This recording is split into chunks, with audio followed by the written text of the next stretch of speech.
គណៈបកមួយនេះគឺនៅរឹងអំណាចដោយសារតែការបង្ក្រាបការបំផ្លាញសិទ្ធិមនុស្សការបំផ្លាញប្រជាធិបតេយ្យងើបមួយវាយមួយចាប់មេបកប្រឆាំងដាក់គុករំលាយគណៈបកប្រឆាំងបណ្ដេញអង្គការសង្គមស៊ីវិលឯករាជ្យបិទសារព័ត៌មានផ្សព្វផ្សាយឯករាជ្យយកប្រព័ន្ធតុលាការជាឧបករណ៍ដើម្បីជាឧបករណ៍នយោបាយធ្វើបាបសម្លេងប្រឆាំងសកម្មជនបរិស្ថាននិងអ្នកតវ៉ាប្រឆាំងរដ្ឋាភិបាលទាំងអស់គ្នាទោះបីជាគេប្រើប្រាស់សិទ្ធិតាមរដ្ឋធម្មនុញ្ញក៏ដោយទាំងអស់នេះគឺសុទ្ធតែជារឿងដែលធ្វើឲ្យគណៈបកប្រជាជនកម្ពុជានឹងឈររឹងបានគណៈបកប្រជាជនកម្ពុជាឈររឹងបានដោយសារការបង្ក្រាបប្រជាពលរដ្ឋឲ្យបាក់ស្បាតទេណាមិនមែនដោយសារតែភាពខ្លាំងដែលបានអំណាចនៃសេរីភាពបានអំណាចនៃការបោះឆ្នោតដោយសេរីត្រឹមត្រូវបានអំណាចដោយការប្រកួតដោយស្មើភាពគ្នាស្មើគីឡូគ្នាទេអត់មែនអញ្ចឹងទេគឺបានមកដោយការពាក់កង់ដោះកង់បោចសក់ខ្ញាំលួចចាក់ពីក្រោយចាប់ចងស្លាប់សេកគេហើយវាយគេទះគេភ្ជង់អាញាកណ្ដាលអីទេរឿងនេះគឺអញ្ចឹងឯងហើយអំណាចបែបនេះប្រជាប្រិយបែបនេះលោកហ៊ុនម៉ាណែតអាចនិយាយត្រូវក្នុងន័យថាមកដល់ម៉ោងហ្នឹងគឺគណៈបកប្រជាជនអត់ទៅណារដ្ឋាភិបាលអត់ទៅណាហើយមិនរលាយទៅណាចង់និយាយចឹងគឺចង់ប្រាប់ថាអ្នកដែលបោះឆ្នោតឲ្យគណៈបកប្រជាជនជឿទុកចិត្តទៅថាអត់ទៅណាក៏ប៉ុន្តែយើងមើលអំពីការពិតជាក់ស្ដែងយើងឃើញគណៈបកប្រជាជនកម្ពុជាឬរដ្ឋាភិបាលកម្ពុជាអត់ទៅណាមែនក៏ប៉ុន្តែបញ្ហាគឺដូចនាវាដែលកំពុងតែធ្លុះធ្លាយណាវាគ្រាន់តែចាំពេលវេលាទេសប្តាហ៍គឺគណៈបកប្រជាជនកម្ពុជាគាត់អាចទប់បានហើយអត់មានទៅ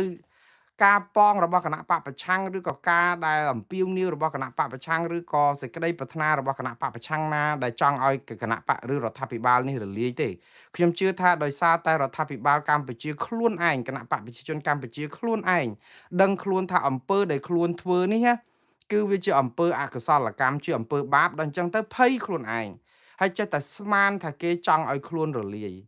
ប៉ុន្តែជាលក្ខខណ្ឌសច្ចានុមត្តណាជា logic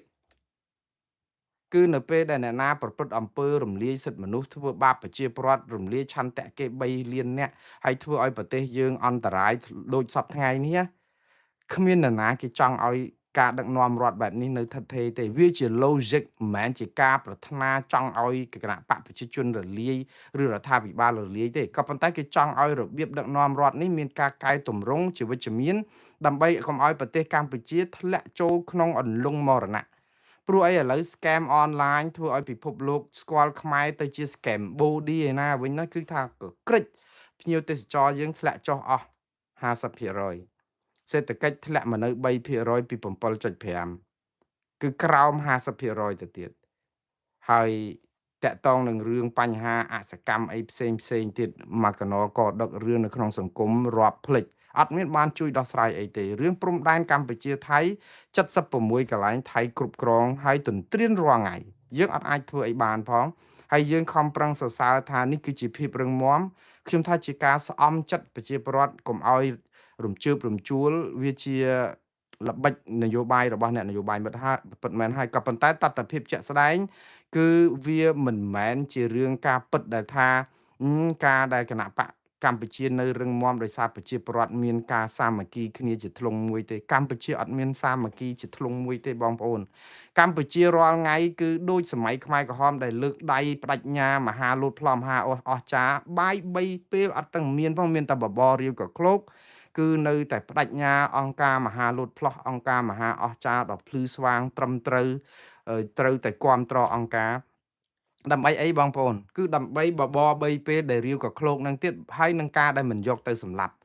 ប៉ុន្តែបើឲ្យប្រជាពលរដ្ឋនិយាយអំពីគ្រប់គ្រងគឺគ្រប់អត់គ្រប់គ្រងទេយើងឲ្យប្រជាពលរដ្ឋនិយាយមានសេរីភាពកុំចាប់គេដាក់គុកមកបានដឹងថាអូគុណភាពយើងយ៉ាងម៉េចយើងអត់អាចទៅយកបន្ទុកថាខ្លួនយើងគ្រាន់បើនៅពេលដែលគណៈកម្មការឬអ្នកឲ្យបន្ទុកយើងនឹងសុទ្ធតែជាមនុស្សរបស់យើងទី1ហើយរងការគំរាមកំហែងរងការធ្វើទុកបុកម្នេញអត់ហ៊ាននិយាយអីសោះដូច្នេះយើងអត់បានបន្ទុកទេអត់បានបន្ទុកត្រឹមត្រូវទេបន្ទុកហ្នឹងគឺយើងជាអ្នកដាក់ឲ្យខ្លួនឯងហើយការដាក់បន្ទុកឲ្យខ្លួនឯងនេះគឺជាការសម្លាប់ខ្លួនឯងទៅវិញទេអញ្ចឹងដើម្បីឲ្យលោកហ៊ុនម៉ាណែតជឿច្បាស់ថាគណៈបកប្រជាជនមិនទៅណាខ្ញុំស្នើឲ្យលោកធ្វើរឿងវាគ្រាន់តែជាពេលវេលាវាមិនទាន់ដល់ទេ ខ្ញុំមិនប្រាថ្នាឲ្យប្រទេសនេះរលាយខ្សលទេព្រោះប្រជាពលរដ្ឋខ្មែរឈឺចាប់ខ្លោចផ្សាយូរហើយប៉ុន្តែចង់ឲ្យកែនៅពេលដែលស្ថានភាពកំពុងតែដាបខ្លាំងដើម្បីកុំឲ្យយើងចូលទៅដល់ក្នុងសម័យសង្គ្រាមស៊ីវិលសម័យបង្ហូរឈាមគ្នាទឹកឡើងត្រីស៊ីសមុទ្រទឹកហុយសមុទ្រស៊ីត្រីអីទៀតលោកក៏ដឹងដែរប្រជាពលរដ្ឋថ្នាក់ដោយសារអីការរំលោភសិទ្ធិមនុស្សនិងប្រជាធិបតេយ្យការបោះឆ្នោតដោយមិនសេរីត្រឹមត្រូវនឹងយុត្តិធម៌ការបំផ្លាញគណៈបកប្រឆាំងការបំផ្លាញអង្គការសង្គមស៊ីវិលការធ្វើទុកបុកម្នេញអ្នកសារព័ត៌មានការចាប់មនុស្សចងគំរាមគ្រប់បែបយ៉ាងហើយអ្នកទោសមនសិការសប្ងៃនៅក្នុងពន្ធនាគារ130នាក់លោកហ៊ុនម៉ាណែតក៏ដឹងដែរតើ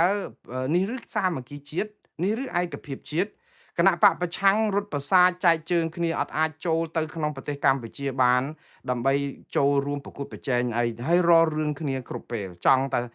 ចាប់ធ្វើទុកបុកម្នេញតឡាការនឹងផ្ដន់ទាទោសមន្ត្រីបកប្រឆាំងរាប់ភ្លេចហើយទៅនេះគឺជាការផ្សះផ្សាជាតិជាឯកភាពជាតិជាមហាគ្រួសារខ្មែរអស់លោកមើលទៅលោកហ៊ុនម៉ាណែតមានមើលទេដែលពេលថាខ្មែរយើងមានមហាសាមគ្គីនៅទូទាំងពិភពលោកទាំងនៅស្រុកខ្មែរផងធ្លុងមួយដើម្បីជួយការពារដែនអធិបតេយ្យរបស់យើងអ្នកណាក៏ស្រឡាញ់ជាតិខ្មែរដែរអ្នកណាក៏ស្រឡាញ់ជាតិមិនឲ្យបរទេសឈ្លានពានដែរប៉ុន្តែរដ្ឋាភិបាលដែលដឹកនាំឲ្យដោយគ្រួសារតកូលហ៊ុនអត់អាចការពារដែនអធិបតេយ្យដី76កន្លែងហ្នឹងបានហើយទៅចាប់ផ្ដើមបិទមាត់អ្នកដែលគេរិះគន់ហើយទៅថានឹងជាសាមគ្គីជាតិហើយគេតវ៉ាទីឲ្យប្តឹងទៅតុលាការព្រហ្មទណ្ឌអន្តរជាតិទៅររឿងគេទៀតក្រុមអាមីអថោងគាត់ហ្នឹងដូច្នេះរឿងនេះវាអត់មានសាមគ្គីជាតិអីទេតែសាមគ្គីផ្ទៃក្នុងរបស់គណៈបកប្រជាជនកម្ពុជាសពថ្ងៃហ្នឹងក៏មិនអាចគ្រប់គ្រងបានផងព្រោះអីវាត្រូវការមនុស្សដែលបាត់ប្រយោជន៍យូរទៅចាប់ផ្ដើមខ្សោះហើយយូរទៅឆ្លោះគ្នាឯងបន្តិចទៀតឆ្លោះគ្នាឯងអស់មានអីហូបហើយព្រោះដោយសារសេដ្ឋកិច្ចក៏ធ្លាក់ស្អីក៏ដាបចាប់ផ្ដើម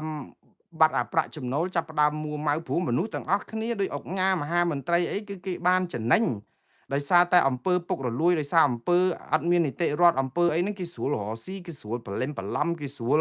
បើព្រោះអត់មាននរណាទៅផ្ទៀងផ្ទាត់លុយនឹងបានមកពីណាប្រកាសទ្របអីយ៉ាងម៉េចអីពុករលួយអីចឹងអាលុយនោះវាហូរចូលកប៉ៅឯកជនអស់ទៅគាត់ចេះតែមានបានគាត់ចេះតែគ្រប់ត្រដល់ពេលឥឡូវអាលុយហ្នឹងវាអស់វាហើយទៅអា scam ហ្នឹងធ្វើឲ្យសេដ្ឋកិច្ចហ្នឹងចាប់ផ្ដើមបាត់ភ្ញៀវបាត់អីឥឡូវបញ្ហាបិទព្រំដែនបញ្ហាអីហ្នឹងគឺធ្វើឲ្យមានបញ្ហាពួកគាត់ក៏មានបញ្ហាដែរហើយដល់យូរទៅតើការគ្រប់គ្រងហ្នឹងវាយ៉ាងម៉េចលោកទៅមើលខ្លួនឯងទៅហើយលោកហ៊ុនម៉ាណែតខ្លួនឯងក៏យល់រឿងនេះច្បាស់ដែរលោកហ៊ុនម៉ាណែតណាបើដឹងថាខ្មែរយើងនៅក្រៅប្រទេសគ្រប់គ្រងយ៉ាងម៉េចគ្រាន់តែដូចកាលពីមិនទាន់ឡើងជានាយករដ្ឋមន្ត្រីគាត់គេឮថាខ្សែតកូលហ៊ុនគ្រាន់តែយករូបបដិមាប្រកេះរបស់បច្ចេកវរ្ម័នទី7យកទៅចង់ជូនសាលាក្រុង Lowell គេធ្វើបាតកម្មចង់ឆេះសាលាក្រុងគ្រាន់តែឮថាលោកហ៊ុនម៉ាណែតមកហែ parade នៅក្រុងឡុងប៊ិចដែលមានខ្មែរច្រើនជាងគេកាលពីឆ្នាំ2016ចង់ឆេះសាលាក្រុងឡុងប៊ិចគេទៅតវ៉ាប្រឆាំងប្រជាប្រដ្ឋខ្មែរនៅក្រៅប្រទេសហើយចុះបើគេមានការផ្សះផ្សាជាតិដែលគេស្រឡាញ់ការដឹកនាំរបស់អស់លោកក្រុមគ្រួសារអ្នកណាគេទៅជំទាស់មេដឹកនាំខ្មែរដែលមកហែក្បួនវប្បធម៌អីនៅទីក្រុងឡុងប៊ិចអ្នកណាគេទៅជំទាស់ខ្មែរយើងដែលយកព្រះកេះរបស់ព្រះបាទជ័យវរ្ម័នទី7តំណាងឲ្យដួងព្រលឹងខ្មែរយកជាកាដូឲ្យសាលាក្រុងឡុងប៊ិចដើម្បីតំណាងឲ្យជាតិខ្មែរប៉ុន្តែដល់ពេលអ្នកឮថាលោកហ៊ុនម៉ាណែតជាអ្នកយកទៅឲ្យគឺបាតកម្មរហូតតឥឡូវមិនដឹងប្រកេះនឹងនៅណាឬសូយកមកដាក់នៅស្ថានទូតខ្មែរនៅ DC នៅរដ្ឋធានី Washington អីណាដូច្នេះខ្មែរយើងគឺបែកបាក់គ្នាខ្លាំងមែនតើមិនមែនបែកបាក់ដោយសារខ្មែរអត់ស្រឡាញ់គ្នាទេបែកបាក់គឺដោយសារតែនយោបាយអឺកខ្វក់របស់គណៈបកកណ្ដាលអំណាចនៅក្នុងការរំលាយគណៈបកប្រឆាំងតើបើឲ្យគេប្រកួតប្រជែងតាមយុត្តិធម៌ទៅអញ្ចឹងដើម្បីស្ដារស្ថានភាពនេះហើយខ្ញុំពេញចិត្តណាបើសិនជាមានគណៈបកណាឬរដ្ឋាភិបាលណានៅកម្ពុជានឹងនៅអាចទប់កុំឲ្យមានសង្គ្រាមស៊ីវិលកុំឲ្យមានចម្បាំងរាំងជលអីខ្ញុំសប្បាយចិត្តទេខ្ញុំមិនចង់ឲ្យមានការបង្ហូរឈាមអីទៀតទេខ្មែរជាចាប់គ្រប់គ្រាន់ណាប៉ុន្តែលោកត្រូវកែជាងការដែលទៅប្រាប់ឲ្យសុបិនណាមេដឹកនាំផ្ដាច់ការនៅលើលោកហ្នឹងនៅណាក៏ដូចនៅណាដែរតើតែដូចសាដាំហ៊ូសេនដែលចូលទៅដល់ក្នុងរុនកដោប៉ុណ្ណេះហើយក៏នៅតែគិតថាគាត់អត់មានចោះញោមតតែគេកបួចមកបានគាត់ថាអូដល់ថ្ងៃចុងក្រោយអញ្ចឹងទៅអត់កែអត់ធ្វើតាមហើយទៅតាំងទៅអួតអំពីស្នាដៃឥឡូវអ្វីដែលគួរឲ្យចម្លែកមែនតើមួយទៀតគឺថ្ងៃហ្នឹងគាត់ទៅប្រាប់តំណាងអង្គការសហជីវជាតិគឺលោកអឺ ផ្នែកសិទ្ធិមនុស្សនៅកម្ពុជាគឺលោក Thomas Andrew គាត់ប្រាប់ថាកម្ពុជាយកចិត្តទុកដាក់រឿងគោរពសិទ្ធិមនុស្សនេះណាលើកស្ទួយគោរពសិទ្ធិមនុស្សតាមពិតខ្ញុំសរសើរថ្នាក់ដឹកនាំកម្ពុជាដែលពូកែចង់និយាយថាពូកែពិធីសារហ្នឹងគឺគាត់អានតាមសារដែលត្រូវតែនិយាយឲ្យរត់មាត់ដូចសេកចឹងមកគឺកម្ពុជាមានការគោរពសិទ្ធិមនុស្សខ្ជាប់ខ្ជួនសុំទោសឲ្យលើកស្ទួយហើយគាត់ទៅប្រាប់លោក Thomas Andrew ថ្ងៃហ្នឹងព្រោះលោក Thomas ទៅជួបលោកហ៊ុនម៉ាណែតប្រហែលជាអ្នកបុគ្គលចុងក្រោយគាត់ទុកលោកហ៊ុនម៉ាណែតឲ្យជួបចុងក្រោយគេក៏មិនដឹងព្រោះអីលោកត្រូវចប់ដំណើរទស្សនកិច្ចគាត់10ថ្ងៃជាងហ្នឹងត្រឹមថ្ងៃ31ស្អែកនេះហើយដូច្នេះអាចជួបលោកហ៊ុនម៉ាណែតប្រហើយទៅហើយទុកមនុស្សសំខាន់ចុងក្រោយគេហើយទៅស្ដាប់សាររបស់លោកហ៊ុនម៉ាណែតហ្នឹងអត់មានខុសអីពីសារលោកហ៊ុនម៉ាណែតនិងលោកនាយករដ្ឋលោកហ៊ុនសែននិងអ្នកដទៃទៀតតំណាងឲ្យខ្មែរនៅអង្គការសហប្រជាជាតិដែលទៅប្រាប់អង្គការសហប្រជាជាតិរាល់ឆ្នាំថាកម្ពុជាគោរពសិទ្ធិមនុស្សណាស់ប៉ុន្តែពេលដែលយើងទៅប្រាប់គេរាល់ឆ្នាំហ្នឹងគឺរបាយការណ៍របស់អង្គការសហប្រជាជាតិរាល់ឆ្នាំណាក៏កម្ពុជារំលោភសិទ្ធិមនុស្សបំផ្លាញប្រជាធិបតេយ្យដែរដូច្នេះយើងពូកែអាពិធីសារតែយើងអត់ព្រមកែអ្វីដែលជាបញ្ហាហើយថ្ងៃនេះគាត់ឃើញសាររបស់គណៈបកប្រជាជនកម្ពុជាជារបស់រដ្ឋាភិបាលកម្ពុជាគាត់ដាក់ថាគាត់ស្វាគមន៍លោក Thomas Andrew នៅក្នុងការជួយសហការក្នុងន័យស្ថាបនាហើយស្នើឲ្យលោក Thomas Andrew សរសេររបាយការណ៍ឲ្យគ្រប់ជ្រុងជ្រោយអ្នកគាត់ប្រើពាក្យអញ្ចឹងណាឲ្យគ្រប់ជ្រុងជ្រោយឲ្យដឹងអំពីតថភាពជាក់ស្ដែងនៅស្រុកខ្មែរថាកម្ពុជាគោរពសិទ្ធិមនុស្សណាស់អញ្ចឹងសូមឲ្យលោក Thomas Andrew នេះកុំទៅសេតែមួយជ្រុងឲ្យស្ដាប់គ្រប់ភាគីល្អដែរខ្ញុំសរសើរលោក Andrews ដែរគាត់ទៅជួបតំណាងគណៈបកនយោបាយជួបជនរងគ្រោះដីធ្លីជួបជនភៀសឹកជួបរដ្ឋាភិបាលជួបអីដូចតែលោកសូរិយាស៊ូបេឌីដូចលោកយ៉ាសហ្គៃដូចលោកវិទិតមន្តភ័ណ្ឌដូចអ្នកស្រីរ៉ូណាស្មីតគាត់ដើរទៅជួបគ្រប់ភាគីឲ្យរដ្ឋាភិបាលប្រាប់ទៀតថាទៅសរសេរឲ្យគ្រប់ជ្រុងជ្រោយកុំទៅសេតាមមួយខាងដល់តែពេលមកដល់អង្គការសហប្រជាជាតិរាយការណ៍ក្រុមប្រឹក្សាសិទ្ធិមនុស្សអង្គការសហប្រជាជាតិគឺកម្ពុជារំលោភសិទ្ធិមនុស្សស្ថានភាពកាន់តែដាបរាល់ឆ្នាំអ្នករាយការណ៍ណាក៏អញ្ចឹងហើយយើងជឿថាលោក Andrew នឹងសរសេររបាយការណ៍ថ្មីពីនឹងទេវាអត់ទេនិយាយទៅអ្វីដែលអត់មានអីប្លែកហ្នឹងគឺដោយសារកម្ពុជាអត់ដែលធ្វើអីប្លែកដែរធ្វើដដែលរាយការណ៍ប្រាប់អ្នកអង្គការអ្នករាយការណ៍ពិសេសដដែលហើយទៅប្រាប់ថាយើងគោរពសិទ្ធិមនុស្សយ៉ាងម៉េចអ្នកទោសមនសិការ130នាក់ជាងនៅក្នុងពន្ធនាគារដោយចឹងកញ្ញាសេងធីរីដែលជាខ្មែរអាមេរិកហើយលោក Thomas Andrew នេះជាជនជាតិអាមេរិកទៅទៀតជាតំណាងអតីតតំណាងរាស្ត្រហើយការពារសិទ្ធិមនុស្សហើយជនជាតិខ្មែរអាមេរិកមានសញ្ជាតិអាមេរិកកំពុងជាប់គុកនៅឯប្រទេសកម្ពុជាក្រោមការដឹកនាំរបស់លោកហ៊ុនម៉ាណែតហើយដោយសាររឿងបញ្ចេញមតិហើយទៅគាត់ទៅប្រាប់គេថាសិទ្ធិមនុស្សយើងលើកស្ទួយយកចិត្តទុកដាក់ខ្លាំងតែលោកហ៊ុនម៉ាណែតគាត់ប្រើភាសាដោយលោកហ៊ុនសែននិយាយថ្ងៃមុនដែរពេលជួបលោក Thomas Andrew គាត់ថាសិទ្ធិមនុស្សគឺអាស្រ័យទៅលើការគោរពច្បាប់បកែខ្ញុំសរសើរថ្នាក់ដឹកនាំខ្មែរបកែមែនតើជាការពិតដែរណាក៏មានសិទ្ធិដែរប៉ុន្តែសិទ្ធិរបស់យើងគឺវាមានដែនកំណត់ត្រង់ថាយើងត្រូវតែធ្វើឲ្យត្រូវច្បាប់មិនមែនសិទ្ធិនឹងយើងដើរតែកាប់ចាក់គេមានសិទ្ធិដើរសម្លាប់គេឬសិទ្ធិដើរបរិហាគេឬសិទ្ធិអីអញ្ចឹងទេវាត្រូវតែមានច្បាប់កំណត់ដើម្បីការពារបុគ្គលការពារឯកជនភាពអីចឹងដែរក៏ប៉ុន្តែនៅប្រទេសកម្ពុជាសិទ្ធិដែលមានចែងនៅក្នុងរដ្ឋធម្មនុញ្ញហ្នឹងគឺត្រូវគេរំលោភបំពានគ្រប់យ៉ាងមិនមែនរំលោភតែរដ្ឋធម្មនុញ្ញកម្ពុជាទេគឺរំលោភទាំងកិច្ចព្រមព្រៀងរំលោភទាំងសន្ធិសញ្ញាអន្តរជាតិដូចជាកតិកាសញ្ញាអន្តរជាតិស្តីពីសិទ្ធិពលរដ្ឋនិងសិទ្ធិនយោបាយ ICCPR អីវិញដែលកម្ពុជាខ្លួនឯងជាម្ចាស់ហត្ថលេខីជាអ្នកដែលព្រមព្រៀងឲ្យយកកិច្ចព្រមព្រៀងដើម្បីរក្សាសិទ្ធិសេរីភាពសិទ្ធិសេរីភាពប្រជាពលរដ្ឋគឺសិទ្ធិបញ្ចេញមតិសិទ្ធិប្រមូលផ្ដុំ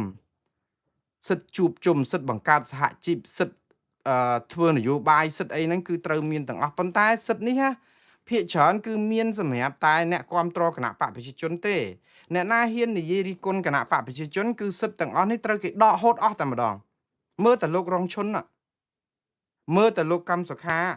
មើលតែលោកសុនចន្ទធីហើយនឹងតំណាងរាជគណៈបកប្រជាសង្គ្រោះជាតិជាច្រើនទៀតដែលត្រូវបានគេផ្ដន់ទាទោសដោយសារតែរឿងនយោបាយដូច្នេះរឿងទាំងអស់នេះហើយដែលនិយាយទៅយើងអត់ទៅមុខហើយយើងនៅតែអួតថាយើងមានលទ្ធផលល្អខ្ញុំសង្ឃឹមថាលោក Thomas Andrew សរសេរអីល្អពីខ្មែរចុះប៉ុន្តែខ្ញុំគ្មានសុតិធិនិយមសំបីតែប៉ុនសរសៃសក់ព្រោះអ្វីដែលរដ្ឋាភិបាលកម្ពុជាធ្វើគឺដដែលរាល់ឆ្នាំហើយរំពឹងថានឹងបានលទ្ធផលថ្មីអាការដែលធ្វើដដែលហើយរំពឹងលទ្ធផលថ្មីនេះបើតាមលោក Albert Einstein ដែលជាទស្សនវិទូអន្តរជាតិហ្នឹងគាត់ថាជាអំពើឆ្កួតលីលាមិនមែនជាពាក្យមុះណារ៉េតទេគឺជាទស្សនវិទូទស្សនវិជ្ជារបស់លោក Albert Einstein ដែលគាត់និយាយដូច្នេះគឺថាយើងធ្វើអីក៏ដោយតែធ្វើដដែលហើយរំពឹងថាបានលទ្ធផលថ្មីគឺជាអំពើឆ្កួតលីលាហើយព្រោះវាអត់ដែលទៅថ្មីកើតទេឧទាហរណ៍ថាយើងចេញក្រៅផ្ទះពេលដែលមេឃភ្លៀងយើងឃើញមេឃស្រទុំពពកខ្មៅមីដេដាស់ខ្យល់បក់វូយើងគិតថាច្បាស់ជាភ្លៀងឯងព្រោះអីអាកាសធាតុបែបនេះគឺជាសញ្ញាណបញ្ជាក់មកថាភ្លៀងតែយើងអត់យកឆាត់ទៅតាមទេព្រោះយើងគិតថាអត់ភ្លៀងទេបន្ថយទៅដល់ពេលដើរបានប្រហែល5នាទីភ្លៀងមករ៉ាវទៅទឹកជោកមួយអាទិត្យពីរអាទិត្យក្រោយមកមុនចេញពីផ្ទះមើលឃើញមេឃរៀងសតុំអញ្ចឹងទៀតអីអញ្ចឹងទៀតពពកខ្មៅមីដេដាស់អញ្ចឹងទៀតហើយមានផ្គរគ្រឿងផងយើងគិតបន្ថយទៀតខ្ជិលយកឆាត់ទៅតាមកុំឲ្យធ្ងន់ដៃសាកម្ដងទៀតមើលតើវានឹងភ្លៀងទៅទឹកអត់ដើរមកបន្ទុះភ្លៀងមកទៅទឹកទៀតយើងធ្វើអញ្ចឹង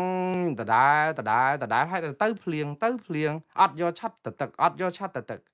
នេះជាអំពើឈួតលីលាទេ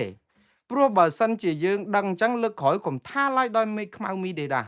សូម្បីតែមានពពកអីបាំងល្មម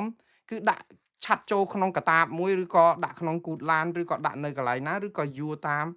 ដើម្បីត្រៀមថាបើមានគឺត្រូវតែទប់ភ្លៀងនឹងបានតែយើងអត់ធ្វើដូច្នេះហើយយើងធ្វើដដែលហើយរំពឹងថានឹងអត់ភ្លៀងរំពឹងថានឹងអត់ទៅទឹកនេះហើយដែលលោក Albert Einstein គាត់និយាយថាការដែលធ្វើអ្វីដដែលហើយរំពឹងថានឹងបានលទ្ធផលថ្មីវាជាអំពើឆ្កួតលីលាប៉ុន្តែកម្ពុជាគេមិនខ្វល់ទេព្រោះអីការដែលឆ្កួតលីលាអីយ៉ាងណាគឺគេបានប្រយោជន៍ដើម្បីឲ្យប្រជាពលរដ្ឋបាក់ស្បាតនៅពេលដែលប្រជាពលរដ្ឋបាក់ស្បាតគឺគេស្រួលគ្រប់គ្រងប្រទេសផ្ដាច់ការគឺគេបង្ក្រាបប្រជាពលរដ្ឋឲ្យភ័យដើម្បីស្រួលគ្រប់គ្រងដូចខ្មែរក្រហមអញ្ចឹងកូនក្មេងទូចអាយុ10ឆ្នាំ12ឆ្នាំអូសកំភ្លើងអូសដីហ៊ានយកម៉ែឪទៅសម្លាប់ចោលបានណាដោយសារតែការបំពាក់មនោគមវិជ្ជាឲ្យក្មេងហ្នឹងជឿថាម៉ែឪគឺជាសត្រូវគឺជាខ្មាំងគឺការអង្គការគឺជាបិតាម៉ែឪគ្រាន់តែជាអ្នកបដោះអាសន្នទេគ្មានគុណគ្មានស្រ័យអីយកទៅសម្លាប់ចោលបានដោយសារការបំពាក់មនោគមវិជ្ជាហើយបើអ្នកឯងមិនសម្លាប់ទេគេនឹងសម្លាប់អ្នកឯងដែរដូច្នេះវាអត់មានសិទ្ធិអត់មានសេរីភាពមនុស្សចេះតែនាំគ្នាបាក់ស្បាតទៅហើយយើងគិតថាអានឹងជាអាការឯកភាពជាតិអត់មានទេកម្ពុជាសពថ្ងៃអត់មានឯកភាពជាតិដោយសារតែយើងបង្ក្រាបគេទេហើយកម្ពុជាសពថ្ងៃគ្រោះថ្នាក់ខ្លាំងជាងគេគឺគណៈបកប្រជាជនកម្ពុជាខ្លួនឯងហេតុអីបានគ្រោះថ្នាក់ដោយសារមនុស្សនៅក្នុងបកនេះទោះជាកវីបណ្ឌិតបញ្ញវន្តអ្នកចេះដឹងអីដល់កំណត់ណាក៏ដោយក៏អត់ហ៊ានរិះគន់ប្រាប់គណៈបកនេះឬក៏រដ្ឋាភិបាលនេះអំពីចំណុចដែលត្រូវកែដែរសុកចិត្តសរសើរឲ្យស្លាប់អត់ហ៊ានបង្អាប់ឲ្យរស់ទេព្រោះបង្អាប់ឲ្យរស់គឺស្លាប់ខ្លួនឯងអ្នកបង្អាប់គេអាហ្នឹងទៅវិញគេយកដាក់គុកគេចាត់ទុកថាខ្មាំងសត្រូវអីអញ្ចឹងដូច្នេះកម្ពុជាខ្លួនឯងគណៈបកប្រជាជនកម្ពុជាកំពុងតែសម្លាប់ខ្លួនដោយឲ្យបញ្ញវន្តបណ្ឌិតខ្លួនឯងคล้ายទៅជាកថ្លង់ឬក៏ជាបណ្ឌិតដូខួរហ្មងគឺនិយាយសទៅជាខ្មៅដើម្បីឲ្យស្របត្រូវចិត្តសរសើរនិយាយទៅគឺឲ្យជោឲ្យអាចេកធ្លាក់ទឹកសរសើរឲ្យស្លាប់តែមិនឲ្យបង្អាប់ឲ្យរស់អានេះគឺជាផលកម្មរបស់ខ្លួនគាត់ទេហើយតិចទៀតទៅគឺកម្មតែគ្នាគាត់ហ្នឹងក៏អត់ហ៊ាននិយាយអីដែរអញ្ចឹងទុកឲ្យរលាយទៅហើយអង្គុយដុតធូបបន់ផ្សងទៅថាបើរលាយទៅហើយចាំដូរទៅអឺចាំគិតរឿងទៀតព្រោះឥឡូវឆាចោលអីអញ្ចឹងទៅអារឿងនេះគ្រោះថ្នាក់ណាស់ចាំមកខ្ញុំលើកទឹកចិត្តថារឿងមមអីទៅខ្ញុំអត់ខ្វល់ទេខ្ញុំបានប្រាប់ច្រើនសារខ្ញុំនិយាយអត់ដូរទេខ្ញុំអត់ខ្វល់តកូលណាកាន់អំណាចនៅស្រុកខ្មែរទេតកូលហ៊ុនតកូលសុកតកូលទាតកូលរងតកូលកម្ម តកូលចៅតកូលថាច់តកូលមាចតកូលមូតកូលស្អីក៏ដោយកាន់ទៅឲ្យតែប្រជាពលរដ្ឋខ្មែរមានភាពសុខដុមរមនាត្រូវរើគ្នាកុំធ្វើនយោបាយបែបស្មោកគ្រោកដោយសពថ្ងៃឲ្យប្រជាពលរដ្ឋមានសិទ្ធិសេរីភាពគ្រប់គ្រាន់កុំខ្លាចកុំរអាគ្រាន់តែចូលរួមជីវភាពនយោបាយនិយាយរិះគន់រដ្ឋាភិបាលដើម្បីប្រយោជន៍យុត្តិធម៌សង្គមក៏គ្នាខ្លាចក៏គ្នាភ័យរស់ស៊ីគេធ្វើបាបគ្រូបង្រៀនគេមិនអោយបង្រៀនប៉ូលីសរាជការក៏មានខ្នាខ្សែខ្នងបាក់ពួកគេដឹងថាមិនមែនខ្សែគេគឺគេធ្វើទុកបុកម្នេញអត់អាចដឹកនាំប្រទេសដូច្នេះរីកចម្រើនទេវាទៅគ្រោះមហន្តរាយហើយស្រុកណាក៏គេអាចដឹកនាំប្រទេសបែបហ្នឹងដើម្បីឲ្យរីកចម្រើនដែរព្រោះមនុស្សមិនហ៊ាននិយាយការដែលមិនហ៊ាននិយាយនេះឯងហើយដែលធ្វើឲ្យអាជ័យធ្លាក់ទឹកហើយឲ្យយូរទៅយើងស្រាតសោះប្រជាពលរដ្ឋគេសរសើរមន្ត្រីរាជការក្បែរវាំងតើថាស្លៀកស្អាតដល់ដើរទៅស្រាតអាហ្នឹងរឿងទៅមើលប្រវត្តិនៃអធិរាជគ្មានសម្លៀកបំពាក់ដែលអាមាត្យមន្ត្រីនៅក្នុងវាំងទាំងអស់គឺដោយសារតែខ្លាចបុណ្យនៃប្រជាស្ដាព្រះមហាក្សត្រព្រោះព្រះមហាក្សត្រកាលពីរឿងនិទានទេប៉ុន្តែជារឿងអប់រំរឿងគេហៅថាអធិរាជគ្មានសម្លៀកបំពាក់ The Emperor Without Clothes ជាភាសាអង់គ្លេសទៅគេអប់រំមនុស្សហ្នឹងគេចង់និយាយថានៅក្នុងព្រះបរមរាជវាំងមួយហ្នឹងគឺយូរហើយដែលមានក្សត្រមួយអង្គដែលជាអធិរាជធំណាស់មានអំណាចចេស្តាយន្តនាទៅសម្រាប់ចោលក៏បានដែរឲ្យតែទើសព្រះរាជហឫទ័យអញ្ចឹងមន្ត្រីអាមាត្យនៅក្នុងវាំងនៅក្នុងអីទាំងអស់ហ្នឹងគឺមិនអាចនឹងធ្វើឲ្យទាស់ចិត្តឬទាស់ណែ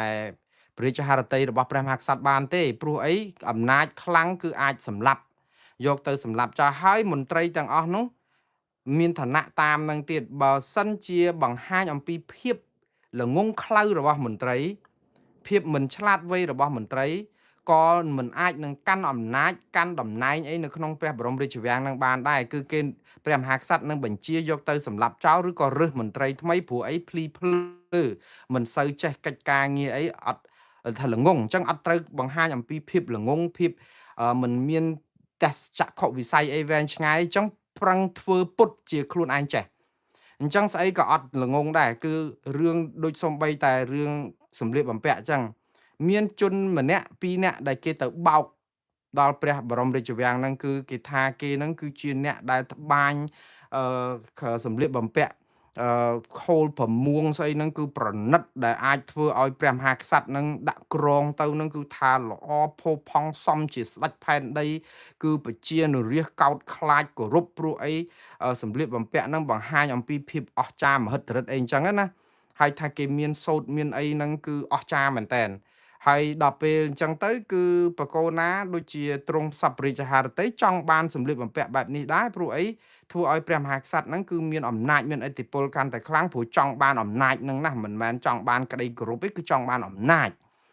ដល់តែពេលអញ្ចឹងអ្នកទាំងពីរនោះបោកទេគឺទៅក្នុងព្រះបរមរាជវាំងហ្នឹងគឺអត់មានកៃអត់មានអីទាំងអស់គឺទៅតែដៃទៅទេ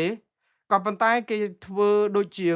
មានកៃដំបាញមានត្រល់បោះទៅបោះមកអីហ្នឹងគឺអាមាត្យអីមន្ត្រីអីហ្នឹងគឺខ្សឹបខ្សៀវគ្នាតែមិនហ៊ាននិយាយថាដូចជាអត់មានឃើញកៃអត់មានឃើញដំបាញមានឃើញហូល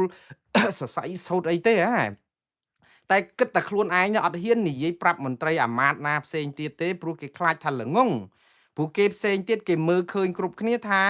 អូកៃគេនេះល្អណាស់កៃបុរាណកៃអីសូត្រគេនឹងក៏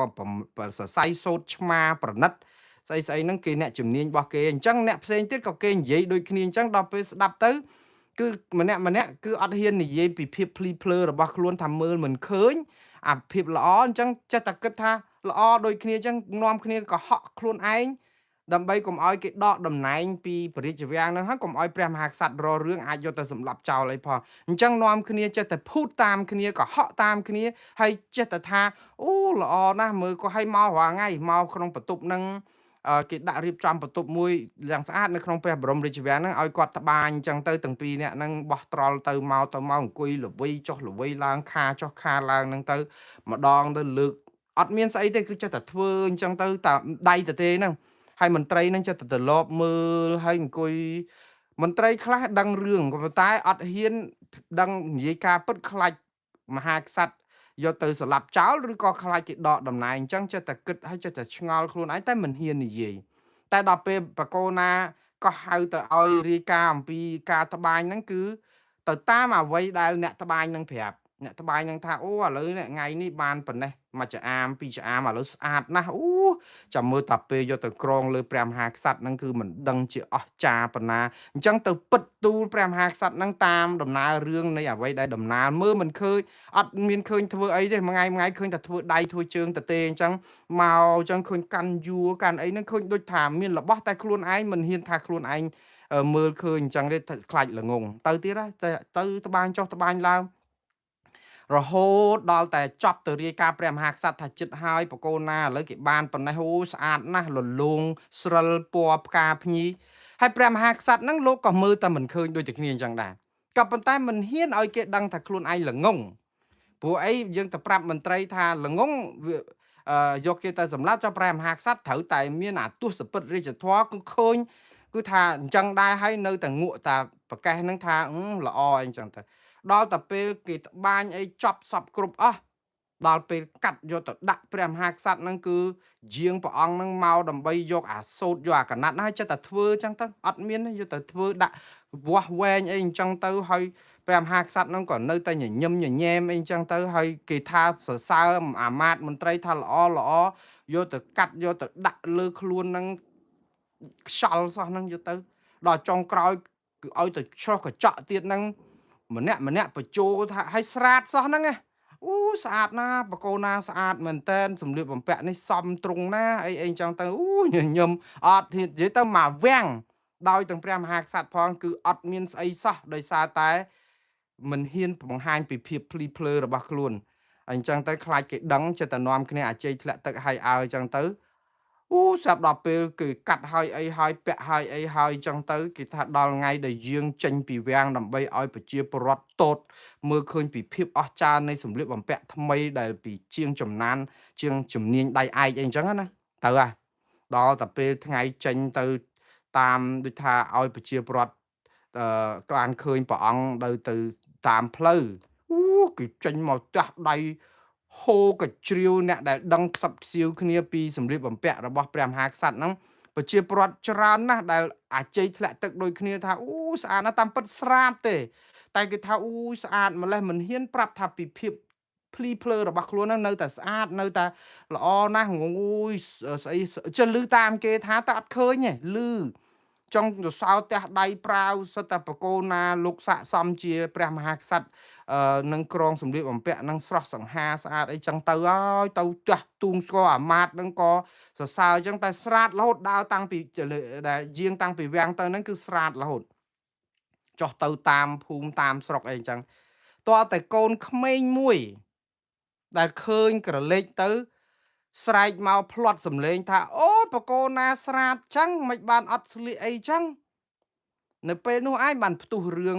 បែកអូហូស្ទឹងថាបកូនណា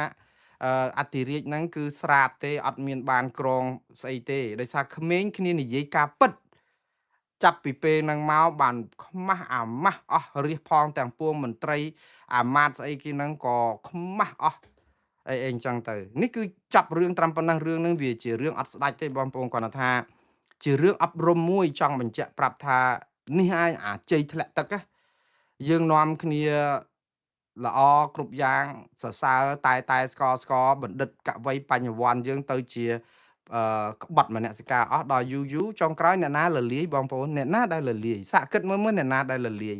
គឺអធិរាជហ្នឹងក៏លលាយព្រះបរមរាជវាំងហ្នឹងក៏លលាយប្រជានុរាស្ត្រគឺលែងគោរពលែងកោតខ្លាចលែងអីអាណាចក្រហ្នឹងខ្លាយទៅជាច្បុកច្បល់លែងស្គាល់ទិសតំបន់អីទាំងអស់អាហ្នឹងហើយយើងទុកឲ្យពេលវាអញ្ចឹងហើយបានជាខ្ញុំចិត្តតែលើកទឹកចិត្តថាកុំសរសើរឲ្យស្លាប់កុំបង្អាប់ឲ្យរស់សរសើរឲ្យត្រូវហើយមេដឹកនាំហ្នឹងក៏មានភាពក្លាហានទទួលយកការពិតផងហើយយកទៅដោះស្រាយទៅបាទឥឡូវខ្ញុំបន្តរឿងបន្តទៅទៀតរឿងអត់ស្ដាច់នេះបន្តិចចុះខ្ញុំនៅតែលើកទឹកចិត្តឲ្យលោកហ៊ុនម៉ាណែតបើសិនជាចង់ឲ្យអំណាចនឹងបានក្តីគោរពពីប្រជាពលរដ្ឋគឺលោកកែទៅតាមសំណូមពរប្រជាពលរដ្ឋឲ្យកុំចាប់គេដាក់គុកកែទៅខ្ញុំជឿថាបើសិនជាបានល្អទាំងអស់គ្នាគេសាទរទាំងអស់គ្នាទេ ឥឡូវនេះគឺចូលដល់រឿងលោកជួននរិនអះអាងថាគ្រួសារស្ត្រីដែលបង្កគ្រោះថ្នាក់ចរាចរណ៍បណ្ដាលឲ្យមនុស្សម្នាក់ស្លាប់បានប្រគល់ខ្លួនស្ត្រីនោះជូនសមត្ថកិច្ចតាមសំណូមពររបស់លោកយើងឃើញរូបភាពនៅក្នុងបណ្ដាញសង្គមនៅប៉ុស្តិ៍នគរបាលអីហ្នឹងយើងឃើញនៅ Facebook របស់លោកជួននរិនដែលគាត់បានបង្ហោះសារមកគាត់ប្រាប់ថាគាត់និយាយចេះសាររបស់គាត់នេះគឺតាក់ទងនឹងស្ត្រីម្នាក់វ័យ27ឆ្នាំគឺលោកស្រីសាមមីជូនេះឈ្មោះរបស់គាត់ដែលបើករថយន្តទំនើបឈ្មោះ Mark Avatar សង្ស័យតាក់ទងនឹងគ្រោះថ្នាក់ចរាចរណ៍ហ្នឹងឃើញបរិសម្នាក់ដែលជាមន្ត្រីរដ្ឋការនៅក្រសួងរាជការនៅក្រសួងសាធារណការបានស្លាប់នៅនឹងកន្លែងហើយគាត់ក៏បានគេចខ្លួនពីកន្លែងកើតហេតុហើយបើតាមសារព័ត៌មានក្នុងស្រុកបានរាយការណ៍មកថាគាត់បានប៉ុនប៉ងគេចខ្លួនចេញទៅប្រទេសក្រៅប្រទេសគឺប្រទេសសិង្ហបុរីក៏ប៉ុន្តែដំណើរនេះគឺមិនបានជោគជ័យទេអានេះគឺជាការផ្សព្វផ្សាយក្នុងស្រុកប៉ុន្តែនៅពេលដែលហ្នឹងក៏ឮសូរលោកជួននរិនឯនេះវិញគាត់លោកជួននរិនគឺជាអឺអគ្គស្នងការរងរបស់នគរបាលជាតិនិងជាស្នងការនគរបាលរាជធានីភ្នំពេញលោកបានសរសេរសារដូចនេះថាខ្ញុំបាទសូមអរគុណដល់លោកអុកញ៉ាគាត់មិនបញ្ចេញឈ្មោះអុកញ៉ាណាទេដែលបានសហការជាមួយខ្ញុំតាមរកកូនស្រីប្រគល់មកជំនាញដែនសមត្ថកិច្ចឬផែនចរាចរណ៍ផ្លូវគោកនៃអគ្គស្នងការនៃស្នងការដ្ឋាននគរបាលរាជធានីភ្នំពេញដើម្បីអនុវត្តតាមផ្លូវច្បាប់តាមសំណូមពររបស់ខ្ញុំអញ្ចឹងបានន័យថាគាត់សំណូមពរឲ្យទៅចាប់ឬក៏ឲ្យបញ្ចូលខ្លួនទៅនិយាយទៅអាជ្ញាធរនឹងក៏ស្លូតក្រាន់បើដែរអក្រិតជនដែលប្រព្រឹត្តអំពើអក្រិតគឺគាត់អំពាវនាវសំណូមពរឲ្យចូលខ្លួនប៉ុន្តែបើក្រុមបកប្រឆាំងវិញអត់មានសំណូមពរអីគឺចុះទៅដល់ផ្ទះចាប់យកវាយខ្នោះយកតែម្ដងនេះប្រជាពលរដ្ឋមើលឃើញដែរប៉ុន្តែយ៉ាងណាក៏ឃើញថារឿងនេះគឺវាដល់ដំណាក់កាលដែលជនបង្កបានចូលខ្លួនទៅឲ្យសមត្ថកិច្ចចាប់ឃុំខ្លួនឃាត់ខ្លួនដើម្បីដោះស្រាយតាមនីតិវិធីហើយសំណួរគឺនៅត្រង់សួរថាតើនីតិវិធីនេះវានឹងប្រព្រឹត្តទៅដូចម្ដេចតើអ្នកណាតាមដានហើយហេតុអីបានជាប្រជាពលរដ្ឋយកចិត្តទុកដាក់រឿងនេះម៉េះគ្រោះថ្នាក់ចរាចរណ៍មិនមែនស្លាប់តែរឿងលោកដែលជាមន្ត្រីក្រសួងសាធារណការម្នាក់ទេណាគ្រោះថ្នាក់ចរាចរណ៍ស្លាប់នៅលើដងផ្លូវរាល់ថ្ងៃអំពើអយុត្តិធម៌កើតឡើងរាល់ថ្ងៃចាហេតុអីបានជាយើងចាប់អារម្មណ៍នឹងរឿងអុកញ៉ាឬក៏រឿងលោកស្រីសាមមីជូនេះម្ល៉េះនេះគឺជាសំណួររបស់អុកញ៉ាម្នាក់ដែលសរសេរនៅលើបណ្ដាញសង្គមដែលគាត់ហាក់បីដូចជាឆ្ងល់ដែរហេតុអីបានជាប្រជាពលរដ្ឋខ្មែរយើងយកចិត្តទុកដាក់ខ្លាំងទៅលើរឿងអុកញ៉ាដែលឬក៏អ្នកមានទ្រព្យស្រុកស្ដំដែលផ្លាស់ប្រៀរឿងគ្រោះថ្នាក់ចរាចរណ៍ព្រោះគ្រោះថ្នាក់ចរាចរណ៍កើតរឿងរាល់ថ្ងៃគាត់ថាអឺពេលដែលមានគ្រោះថ្នាក់ចរាចរណ៍រឿងជាមួយនឹងអ្នកមានអំណាចឬក៏អ្នកមានលុយអីហ្នឹងគឺផ្សាយស្រស់គ្នារាប់ថ្ងៃប៉ុន្តែបើអ្នកធម្មតារៀសអីធម្មតាជួនកាលអត់ទៅផ្សាយអីគេផងបាត់ឈឹងលោកនិយាយនេះមិនមែនបានន័យថាលោកចំណែននឹងការផ្សាយឲ្យអ្នកមានលុយច្រើនហើយនឹងអ្នកមានទ្រព្យតិចតួចអត់សូវគេផ្សាយទេលោកនិយាយហ្នឹងគឺលោកអង្ញាអឹងកឹមហុងលោកនិយាយថាបើអ្នកធម្មតាធ្វើខុសគេផ្សាយបន្តិចក៏ចប់តែបើអុកញ៉ាឬកូនអុកញ៉ាធ្វើខុសផ្សាយឯងដល់ឋានទាំង3រឿងនេះគឺគាត់មិនមែននិយាយដើម្បីនៅខាងអ្នកក្រដែលគេអត់ផ្សាយឲ្យបានច្រើនទេគាត់និយាយកាន់ជើងអ្នកមាននៅក្នុងន័យថាឲ្យតែមានអ្នកមានអំណាចចេះតែនាំគ្នាប្រឹងផ្សាយស្រោចអីអញ្ចឹងទៅគឺហាក់បីដូចជាចង់ទម្លាក់កំហុសទៅលើក្រុមអ្នកប្រព្រឹត្តខុសហ្នឹងដែលជាអ្នកមានទ្រព្យអីចឹងណារឿងនេះគឺអញ្ចេះទេបងប្អូនតាមពិតជា logic ជាសច្ចានុមត្តប្រជាប្រដ្ឋភ័យព្រោះអ្នកក្រគេមិនសូវផ្សាយគេផ្សាយឲ្យរកយុត្តិធម៌ឲ្យអ្នកក្រផ្សាយប៉ុន្តែយើងដឹងហើយ អ្នកចាប់អារម្មណ៍រឿងអ្នកក្រអ្នកខ្វះខាតហ្នឹងគេវាមិនមានអ្នកណាគេចង់តាមមើលទេព្រោះអីព័ត៌មានហ្នឹងវាអត់មានតម្លៃនៅក្នុងការផ្សាយទេអ្នកផ្សាយ MMO ហ្នឹងក៏ដឹងខ្លួនទៀតថាទៅផ្សាយអ្នកក្រមានណាគេឈឺឆ្អាលអីបើផ្សាយអង្គការមហាមន្ត្រីបានគេមើលអីចឹងទៅតែតាមពិតរឿងសច្ចានុមត្តមួយគឺការដែលគេភ័យរឿងអ្នកមានអំណាចបុកគេហើយគេត្រូវផ្សាយឲ្យញាប់ហ្នឹងគឺសារប្រជាពលរដ្ឋចង់រយុត្តិធម៌ជូនជនរងគ្រោះព្រោះដឹងថាអ្នកមានលុយហ្នឹងរួចខ្លួនរហូតអត់ដែលបានទៅរកយុត្តិធម៌អីទេបុកហើយសោកលុយឬក៏កិច្ចខ្លួនឬក៏សុំកលុំដូរបាត់ចោតអង្គហេតុដូចស្ត្រីណាម្នាក់បុកគេហើយថាឈួតលីលាសរសៃប្រសាទអីចឹងទៅមិនអាចនឹងមកដោះស្រាយបញ្ហាបានទេមួយឆ្នាំពីរឆ្នាំក្រោយមកហ្នឹងក៏ជាទៅរៀបការប្តីស្អីអីធម្មតាអីចឹងទៅអ្នកស្លាប់បាត់ទៅក្រោយមកមានកូនលោកធំណាមកលឹមលំបាត់ស្ងាត់ឈឹងចឹងទៅរឿងវាច្រើនពេកអ្នកមានហ្នឹងដែលធ្វើឲ្យប្រជាពលរដ្ឋមន្ទិលរឿងទាំងអស់នេះណាអត់មានត្រូវជាចម្ងល់របស់អង្គការអឹងគឹមហុងឬក៏ចម្ងល់ប្រជាពលរដ្ឋណាទេវាជារឿងតថភាពជាក់ស្ដែងនៅក្នុងសង្គមដែលមានបញ្ហាអយុត្តិធម៌វាច្រើនពេកនៅពេលដែលមានបញ្ហាអយុត្តិធម៌ច្រើនពេកមនុស្សចាប់ផ្ដើមផ្ដួចទៅមើលភ័យខ្លាចអត់មានយុត្តិធម៌ទៀតហើយព្រោះទៅជឿអីតុលាការទៅជឿអីប៉ូលីសទៅជឿអីសារក្រុមគ្នាគេភាសាខ្មែរយើងគិតអញ្ចឹងអូយអត់មានលុយសោកគេហើយយើងមើលឃើញរឿងខ្លោចផ្សារនឹងច្រើនជនរងគ្រោះបើជាប្រជាពលរដ្ឋក្រីក្រខ្វះខាតវិញណាគឺយុត្តិធម៌ជើងមេឃអ្នកខ្លះដោយកូនក្មេងស្រីម្នាក់ដែលគេបុកកាត់ជើងទាំងពីរ5 6ឆ្នាំមិនដឹងសំណងនៅណានឹងអ្នកក្រីក្រទៅបានស្អីក្រុមមេធាវីលោកហ៊ុនសែននឹងមកជួយគាស់បន្តិចទៅបានកក្រើកផ្លែទៅស្ងាត់បាត់ទៀតអានឹងប្រជាពលរដ្ឋដែលគ្មានខ្សែគ្មានខ្នងសូម្បីតែអ្នកមានខ្សែមានខ្នងដូចជាតារាសម្ដែងអីមួយតាម MMO នៅខេត្តកពតដែលរឿងគ្រោះថ្នាក់ចរាចរណ៍មួយដែលត្រូវតែដេប៉ូលក់ខ្សាច់ណាមួយដោះស្រាយលក់អស់គេអាករហើយជាមនុស្សដែលស្និទ្ធស្នាលនឹងគណៈបកកណ្ដាលអំណាចគ្រប់គ្រងគណៈបកកណ្ដាលអំណាចអត់ហ៊ានទេមេធាវីណាដែលគ្រប់គ្រងឬក៏ចង់ជួយដែលមិនមែនជាក្រុមរបស់លោកហ៊ុនសែនហ្នឹងក៏មិនអោយគេជួយផងទៅរលោកគីតិចទៅរអីហ្នឹងដើម្បីឲ្យមកជួយនៅតែរយុតិធធអត់បានផងនឹងមនុស្សគ្នាឯងផងវាអំពើអយុត្តិធម៌នឹងវាច្រើនពេកដែលធ្វើឲ្យប្រជាពលរដ្ឋភ័យអត់ទុកចិត្តប្រព័ន្ធដឹកនាំរដ្ឋអស់លោកអត់ដឹងទេអញ្ចឹងអស់លោកអត់ដឹងទេហើយតាមពិតមែនតើលោកគឹមហុងគាត់និយាយហ្នឹងខ្ញុំក៏យល់ស្របថាពេលខ្លះអយុត្តិធម៌សម្រាប់សង្គមមួយនេះដែរគឺគេរករឿងតែក្រុមអ្នកមានអំណាចហ្នឹងមែនខ្ញុំនិយាយខ្ញុំគ្រប់គ្រងសាររបស់លោកគឹមហុងដែលថាឲ្យតែមានអង្គការមហាមន្ត្រីអ្នកមានអំណាចសាក់នេះផ្កាយនេះគ្រោះថ្នាក់ចរាចរណ៍គេផ្សាយឡើងផ្អើលភូមិតាមពិតអយុត្តិធម៌មែនតើបងប្អូនពេលដែលមានគ្រោះថ្នាក់ចរាចរណ៍យើងមិនអាចទៅផ្សាយព្រោងព្រាតអំពីផ្ទះគេលំនៅឋានគេលេខអត្តសញ្ញាណប័ណ្ណគេអឺយើងដឹងហើយថាដើម្បីតាមកុំឲ្យសមត្ថកិច្ចហ្នឹង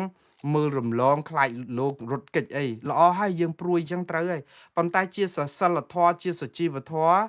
គឺខ្ញុំអត់និយាយតែករណីរឿងអឺកូនស្រីរបស់លោកអង្គញាដែលបុកមនុស្សស្លាប់នេះខ្ញុំនិយាយជាសិលធម៌ទូទៅ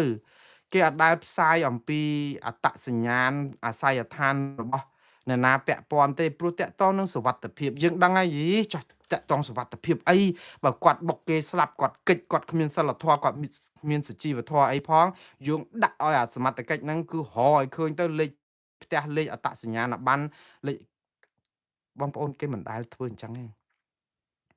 យើងមិនអាចយកថ្មិញសងថ្មិញទេបើយើងអាចមនុស្សស្លាប់យើងទៅសម្លាប់មនុស្សដើម្បីសងសឹកអញ្ចឹងចាំបាច់មានច្បាប់មានទម្លាប់មានសិលធម៌មានគុណធម៌មានប្រព័ន្ធតុលាការមានប៉ូលីសមានស្អីធ្វើអីអញ្ចឹងយើងទាំងអស់គ្នាក៏ត្រូវតែផ្ចង់ស្មារតីទាំងអស់គ្នាការពិតត្រូវហើយអ្នកដែលប្រព្រឹត្តខុសត្រូវទទួលទោសក៏ប៉ុន្តែកុំឲ្យរំលោភហួសពីសិលធម៌គុណធម៌យើងដឹងហើយតែគាត់អត់មានសិលធម៌អត់មានគុណធម៌មិននៅចាំជួយសង្គ្រោះជីវិតមនុស្សសុកចិត្តចុចទូរស័ព្ទឲ្យដើរទៅឡើងកង់3អីគាត់មានសិលធម៌គុណធម៌មកពីណាយើងនឹងមានរឿងអីត្រូវគោរពឲ្យតម្លៃគាត់ម្លេះមិនមែនអញ្ចឹងទេខ្ញុំនិយាយអំពីគុណធម៌តម្លៃសច្ចធម៌យុត្តិធម៌សង្គមទូទៅយើងមិនអាចផ្ដេសផ្ដាស់អីស្រេចតែចិត្តអញ្ចឹងទេគឺអូសទូកុំឲ្យល្អានចាប់ត្រីបានកុំឲ្យល្អទឹកអាញាធមមានស្រាកលេខឡានគាត់អីតាស្លាកលេខឡានហ្នឹងគឺបញ្ជាក់អំពីអត្តសញ្ញាណរបស់គាត់ចុះបញ្ជីនៅខាងនាយកដ្ឋាន ដឹកជញ្ជូនអីអញ្ចឹងទៅដូច្នេះគេចាត់ការគេអីចឹងប៉ុន្តែប្រជាពលរដ្ឋពេលខ្លះក៏អត់ទុកចិត្តអាជ្ញាធរសោះនេះគឺជាបញ្ហាសង្គមមួយដែលជាជំងឺរ៉ាំរ៉ៃបងប្អូនខ្ញុំអាសូរមែនតើហើយខ្ញុំយល់លោកកំហុងគាត់និយាយហ្នឹងគឺថាឲ្យតែអ្នកមានគឺសម្រុកដូចថាចិញ្ច្រុំអញ្ចឹងហ្មងគឺអត់តែបើសិនជាអត់សម្រុកអត់ចិញ្ច្រុំណាស្ងាត់ឈឹងបាត់ឈឹងតែម្ដងចិញ្ច្រុំប៉ុណ្ណឹងមិននៅតែពិបាកចុះហ្មងអត់ចិញ្ច្រុំទៀតមិនដឹងជាយ៉ាងម៉េចអានេះដោយសារអីជាបរាជ័យនៃប្រព័ន្ធដឹកនាំរដ្ឋប្រព័ន្ធយុតិធធប្រព័ន្ធតុលាការប្រព័ន្ធប៉ូលីសដែលធ្វើឲ្យប្រជាពលរដ្ឋចង់ដោះស្រាយរឿងខ្លួនឯងអារឿងវាយមនុស្សស្លាប់តាមផ្លូវដោយសារតែចង់កាត់ទោសគេហ្នឹងគឺទឹមស្បើយបន្តិចកាលមុនគាត់ស្រែកតែចោលវាយងាប់ហ្មងហើយយើងអត់អាចទៅធ្វើចឹងបានទេបងប្អូនយើងងាប់ហើយបើតើសម្រាប់គេបានស្រេចចិត្តចឹងងាប់ហើយចាំបាច់មានតឡាការចឹងបានគេឲ្យតឡាការនឹងខ្លួនឯងប៉ូលីសខ្លួនឯងនឹងពង្រឹងឲ្យប្រជាពលរដ្ឋទុកចិត្តថាទៅដល់ដៃសមត្ថកិច្ចគឺគាត់ធូរទ្រូងណាឥឡូវទៅដល់សមត្ថកិច្ចអង្គុយភ័យទៀត